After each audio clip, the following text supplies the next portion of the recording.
الحمد للہ وقفا والصلاة والسلام علی عباده الذین اصطفى اما بعد فاعوذ باللہ من الشیطان الرجیم بسم اللہ الرحمن الرحیم ما كان محمد ابا احد من رجالکم ولکن رسول اللہ وخاتم النبیین صدق اللہ العظیم وصدق رسولہ الکریم رب اشرح لی صدری ویسر لی امری واحلل عقدۃ من لسانی یفقہوا قولی اللہم ارنا الحق حقا وارزقنا اتباعہ وارنا الباطل باطلا وارزقنا اجتنابہ آمین یا رب العالمین۔ جسٹس قاضی فائز عیسیٰ صاحب کے ایک فیصلے نے ملک کے مضطرب ماحول کے اندر مزید اضطراب پیدا کر دیا ہے۔ آپ حضرات سوشل میڈیا سے واقف ہیں اور آپ کے علم میں ہوگا کہ ایک واقعہ ایسا رونما ہوا ہے کہ جس سے بہرحال مذہبی حلقے بالخصوص اور پوری امت مسلمہ بالعموم ڈسٹرب سی محسوس ہوتی ہے۔ یہ اصلاً کیس کیا تھا؟ یہ کیس مبارک ثانی نامی ایک شخص تھا چنیوٹ کے اندر، اور یہ شخص عقیدے کے اعتبار سے قادیانی تھا اور چنیوٹ کے اندر اپنی تفسیر صغیر اس کو تقسیم کر رہا تھا۔ لہٰذا ظاہر ہے کہ اس پر پھر یہ کہ چنیوٹ ہی کا ایک ادارہ ہے تحفظ قرآن پنجاب، اس نے اس پر کیس ان کے اوپر کر دیا اور یہ کہا کہ یہ جو پاکستانی آئین کے بالکل خلاف ہے۔ اب یہ تحفظ قرآن جو ادارہ ہے اس کی شک نمبر 7 اور 9 ہے، اس کی روشنی کے اندر انہوں نے کیس کیا۔ اب یہ جب کیس گیا ہے سپریم کورٹ کے اندر تو 2 جج صاحبان تھے جو اس کو دیکھ رہے تھے، ایک چیف جسٹس آف پاکستان جناب قاضی فائز عیسیٰ صاحب اور اسی طرح دوسرے مسرت حلالی نامی ایک جج ہیں۔ انہوں نے جب اس پر غور و خوض کیا ہے تو اس پر انہوں نے فیصلہ سنایا۔ 1-2 دن قبل یہ فیصلہ آیا کہ جس کے اندر انہوں نے اس بات کو ظاہر کیا ہے کہ یہ واقعہ جس شخص نے کیا تھا چنیوٹ کے اندر، یہ 2019 کے اندر اس نے یہ تفاسیر کو تقسیم کیا تھا، جبکہ تحفظ پنجاب قرآن جو ہے، یہ ادارہ تحفظ قرآن پنجاب جو ہے، اس ادارے کی شک نمبر 7 اور 9 کے تحت یہ پٹیشن دائر کی گئی تھی اور یہ قانون 2020 میں بنا ہے۔ لہذا جس وقت اس نے یہ غلطی کی تھی اس وقت تک چونکہ یہ قانون ابھی نہیں بنا تھا، اس وجہ سے جج صاحب نے اس کو ضمانت دے دی۔ بہرحال جس کے لیے ان کے پاس ایک اخلاقی جواز جو ہے وہ موجود تھا، اگرچہ کہ پاکستان کے اندر پہلے کچھ ایسے واقعات ہوئے ہیں، میں بالخصوص نام لے کے ان کا تذکرہ نہیں کرنا چاہتا، کہ جن میں بہرحال آرڈیننس جو ہے وہ بعد میں جاری ہوا اور پہلے جرائم، پہلی ایکٹیویٹیز پہ اطلاق اس کا ہوا ہے۔ اس سیس میں لے جا کر بھی یہ فیصلہ کیا جا سکتا تھا، بہرحال انہوں نے نہیں کیا اور اس ضمن میں نے کہا کہ بہرحال ان کے پاس ایک حق جو ہے وہ اس کا موجود تھا۔ اس سے مزید آگے بڑھ کر جج صاحب نے پھر 2 قرآن کریم کے حوالے جو ہیں وہ بھی پیش کیے ہیں۔ اپنے فیصلے کے اندر ایک بات تو یہ لکھی ہے کہ لا اکراہ فی الدین، دین کے اندر کوئی سختی، کوئی جبر نہیں ہے، اور دوسرا انا نحن نزلنا الذکر وانا لہ لحافظون، کہ ہم نے ہی اس قرآن کو نازل کیا ہے اور ہم ہی اس کے محافظ ہیں۔ اس وجہ سے انہوں نے کی ہے کہ جن صاحب نے یہ کیس کیا تھا انہوں نے یہ پٹیشن دائر کی تھی کہ یہ جو تفسیر صغیر ہے یہ اصلاً قرآن کریم کے جو اصلی حقائق ہیں، جو 14 صدیوں پر محیط ایک علمی ورثے کی صورت میں امت مسلمہ کے پاس محفوظ ہیں، یہ اس سے بالکل مختلف اور مسخ شدہ حقائق پر مبنی مجمع علیہ عقیدے سے گویا کہ بالکل متصادم ایک رویہ جو ہے وہ اس کے اندر اختیار کیا گیا ہے، لہذا یہ تحریف قرآن ہے۔ تو اس کے جواب میں قاضی فائز عیسیٰ صاحب نے پھر یہ آیت پڑھی کہ اللہ تعالیٰ ہی اس قرآن کریم کی حفاظت کرے گا، اللہ تعالیٰ نے اس کا ذمہ لیا ہے۔ تو یہ بات درست ہے کہ اللہ سبحانہ و تعالیٰ ہی اس کی حفاظت کا ذمہ لیں گے، لیکن اللہ سبحانہ و تعالیٰ نے اس کی ذمہ داری عام انسانوں پر، مسلمانوں پر عائد کر رکھی ہے، لہذا یہ مسلمان کریں گے، اور اس ذمہ داری کی ادائیگی میں جج صاحب خود بھی شامل ہیں۔ وہ ایک اسلامی مملکت کے سب سے بڑے جوڈیشنری کے عہدیدار ہیں، لہذا ان کی اپنی ذمہ داری بھی اس ضمن میں جو ہے وہ بنتی ہے۔ دوسری بات انہوں نے یہ کہی کہ لا اکراہ فی الدین، کہ دین کے اندر کوئی جبر نہیں ہے۔ تو یہ آیت بھی بالکل بے معنی جو ہے انہوں نے کوٹ کی ہے. کیوں؟ کیونکہ یہاں پر کوئی شخص بھی زبردستی کسی کو کلمہ تو نہیں پڑھا رہا، بلکہ ہم تو یہ سمجھتے ہیں کہ اگر زبردستی کلمہ پڑھایا جائے تو شخص دائرہ اسلام کے اندر داخل ہوتا ہی نہیں ہے، تو پڑھانے کی ضرورت کیا ہے؟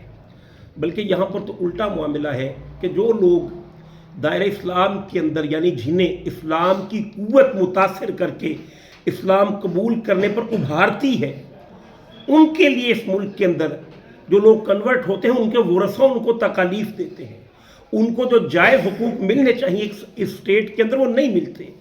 اور ایسے مناظر بھی ہم نے اپنے ملک کے اندر دیکھے کہ وفاقی وزراء کی موجودگی کے اندر ایسی جگہوں پر، ایسے پلیٹ فارمز پر کہ جہاں پر نان مسلم جب مسلمان ہوتے ہیں اور اپنے مسائل جب انہوں نے کچھ شیئر کرنا چاہے تو اس پر انہیں روک دیا گیا اور تیزی سے انہیں اتار دیا گیا. تو یہاں پر تو گویا زبردستی کسی کو مسلمان کیا جا ہی نہیں رہا، الٹا جو خود مسلمان ہوتے ہیں ان کو روکا جاتا ہے.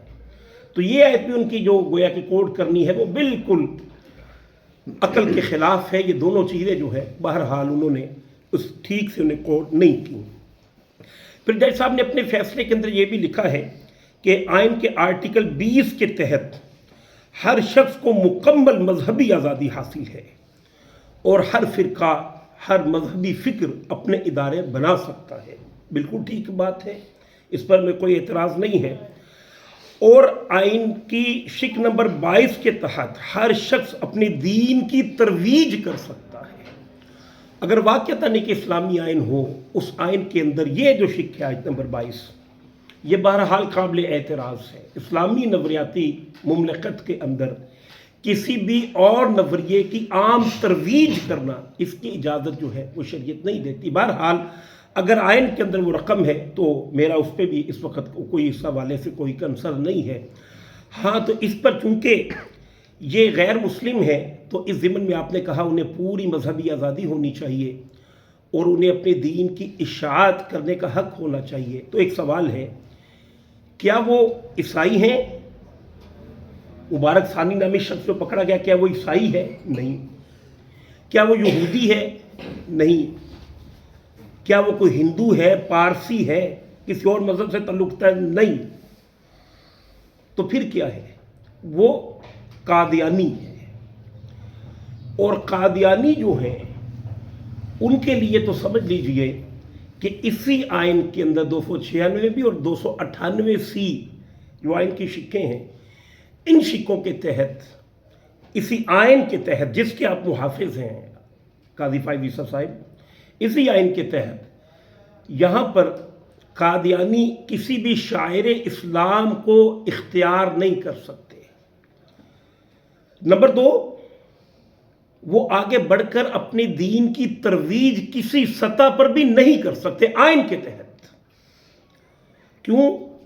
اور واضح طور پر لکھا ہوا ہے کہ نہ الفاظ کی صورت میں دین کی ترویج کر سکتے ہیں، نہ کسی لکھی ہوئی دستاویز کو پھیلا کے اس کی ترویج کر سکتے ہیں، بلکہ یہاں تک لکھا ہوا ہے کہ کسی اشارے کنائے کے اندر بھی اپنے دین کی ترویج وہ نہیں کر سکتے. لہذا آپ کا ان کے بارے میں یہ الفاظ کہنا کہ ہر شخص کو مذہبی آزادی پوری طرح سے حاصل ہے، تو اس پر گویا کہ آئین پر یا تو آپ نے نگاہ ڈالی نہیں، جو کہ گویا ایسا ممکن نہیں ہے. تو اس سے یوں محسوس ہوتا ہے کہ شاید آپ نے ان کو کسی درجے میں پریولیجز جو ہے وہ دینے کی کوشش کی ہے، اور آپ نے یہ نہیں سوچا کہ اس کے نتائج کیا نکلیں گے. ملک کی کیفیت اس وقت جو ہے واقعتاً ایسی ہے کہ جوڈیشنری پہ سے لوگوں کا اعتماد گزشتہ 10 برس کی جو ایکٹیویٹیز ہیں اور جو 10 برس کا تجربہ ہے، اس سے لوگوں کا پہلے ہی جوڈیشنری سے اعتماد جو ہے وہ اٹھ رہا ہے. معاف کیجئے گا شاید سخت الفاظ ہو جائیں، لیکن معاملہ ایسا ہی ہے. اور پھر حالیہ جو صورتحال ہے، اس کے اندر جوڈیشنری کی جو کیفیت ہے، ظاہر ہے وہ الارمنگ ہے اس ادارے کے لیے.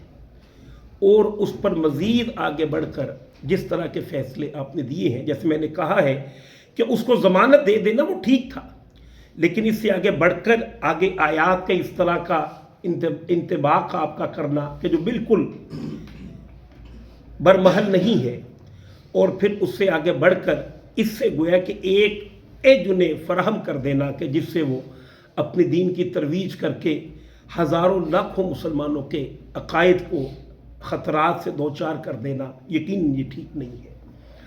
اور اگر یہ ترویج ان کے لیے ہو جائے، اپنے دین کی اشاعت کرنا ان کے لیے آسان ہو جائے، تو یہ 100 سالہ مسلمانوں کی جد و جہد کو آپ نے زیرو سے ضرب دینے کی کوشش کی ہے۔ یہ لاکھوں انسان ہیں کہ جنہوں نے آئین کے اندر یہ جو چیزیں جن کا میں نے تذکرہ کیا رقم کروانے کے لیے محنتیں کی، ہزاروں انسانوں نے اپنی جانوں کے نذرانے پیش کیے، وہ ساری کی ساری محنتیں جو ہیں وہ لوگوں کی رائے گاہ جائیں گی۔ لہذا اس ضمن میں آپ کو چاہیے کہ آپ اس فیصلے پہ ریویو کریں، دوبارہ اس کو دیکھیں، اور اس کے اندر جو چیزیں اضافی طور پر لکھی گئی ہیں جس سے انہیں کچھ نہ کچھ سہولیات ملتی ہیں انہیں ختم کریں۔ اور اگر آپ یہ محسوس کرتے ہیں کولڈ انالیسس کے باوجود بھی کہ یہ بالکل آپ کا درست فیصلہ ہے، تو پھر اس بات کو سمجھیے کہ علماء کے طبقات میں سے کسی نے بھی اس کو ایکسیپٹ نہیں کیا۔ میکسیمم جس سے آپ نے ضمانت دی ہے وہ بات آپ دے سکتے ہیں، اس کے زیادہ آپ کے پاس کوئی اخلاقی جواز جو ہے وہ موجود نہیں ہے۔ لہذا اگر آپ سمجھتے ہیں کہ آپ کے ذہن کے مطابق یہ بالکل درست فیصلہ ہے تو پھر آپ کو مستعفی ہو جانا چاہیے، کیونکہ اس سے ملک جس طرف بڑھے گا اس سے مزید انارکی پیدا ہوگی۔ ملک کی معیشت جو ہے ہر آنے والے دن کے ساتھ وہ ڈوب رہی ہے، اور اسی پر گویا کہ اکتفا نہیں ہے، اس کے نتیجے میں لاکھوں انسانوں کی بنیادی ضروریات جو ہیں ان تک بھی ان کی رسائی نہیں ہو رہی۔ تو ان ایام کے اندر مزید اضطراب کی طرف ملک کو دھکیل دینا یہ کسی طور پر بھی دانشمندی نہیں ہے۔ ہاں، آخری بات اس ضمن میں کہ یقیناً اس میدان کے اصل محافظ علماء ہی ہیں، اگرچہ کہ ساری امت مسلمہ کا یہ مشترکہ ایک عقیدہ ہے، اور اس کے لیے سبھی کو کوشش جو ہے وہ کرنی چاہیے، اور سبھی وکلاء بھی اور جتنے بھی سوشل میڈیا یا پرنٹ میڈیا یا الیکٹرانک میڈیا کے جاننے والے ہیں ان کو بھی سطح پر جو کام کرنے کی ضرورت ہے وہ کر بھی رہے ہیں۔ عام عوام الناس کو بھی پھر چاہیے کہ علماء کی کالز پر وہ آئیں، اپنا وقت نکالیں، ہاں پرامن جگہوں پر پرامن مظاہروں کے اندر اپنا احتجاج جو ہے وہ ریکارڈ کروائیں، کیونکہ بہرحال اس سے اگر قادیانیت کو کچھ تھوڑا بہت بھی آپ نے پروموٹ کر دیا تو رفتہ رفتہ چند برسوں کے اندر یہ ہمارے اوپر پوری طرح سے غالب ہو جائیں گے، اور یہ گویا کہ حضور صلی اللہ علیہ وآلہ وسلم کی جو ختم نبوت ہے ایک طرح سے اسی پر ایک جو حملہ ہے۔ اللہ سبحانہ و تعالیٰ اس معاملے میں سب کو صحیح قدم جو ہے وہ اٹھانے کی توفیق عطا فرمائے، اور اپنا حصہ جو ہے وہ ڈالنے کی توفیق عطا فرمائے۔ وآخر دعوانا ان الحمدللہ رب العالمین۔